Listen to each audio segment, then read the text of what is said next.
তৃপ্তি সবাইকে নামটা জানিয়ে জানিয়ে সবার মনে করিয়ে দিই। ভালো আছেন তো বন্ধুরা? আমি আজকে আপনাদের অন্য একটা জিনিস নিয়ে সম্পর্কে বলবো। আপনারা অনেকেই আছেন সমুদ্রের মাছ খান। সামুদ্রিক মাছ কত উপকার সেটা কি আপনারা জানেন? সামুদ্রিক মাছে কি কি থাকে আপনারা কি জানেন?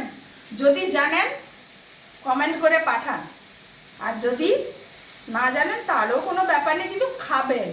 যারা আমিষ খান সামুদ্রিক মাছটা খাবেন। সামুদ্রিক মাছে কি থাকে জানেন? ফসফরাস থাকে। আর ফসফরাস আমাদের চোখের জ্যোতি তৈরি করে। ফসফরাস যে মাছে থাকে আপনি খাবেন। ফসফরাস আমাদের শরীরে খুব দরকার। যেরকম প্রত্যেকটি শরীরে ফাইবার দরকার, ভিটামিন সি দরকার, লেবুতে ভিটামিন সি থাকে। এই যে মাছটা দেখেছেন, এতে ফসফরাস আছে। আমি আবার ওকে লেবু দিয়ে টক করব। লেবু দিয়ে টক করব।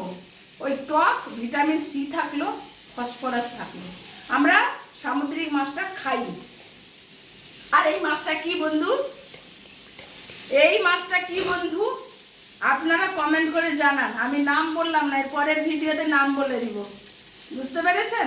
আমি ভেজে ফেলেছি, কাঁচা অবস্থায় মাছটা নেই, কিন্তু নাম কমেন্ট করে জানাবেন।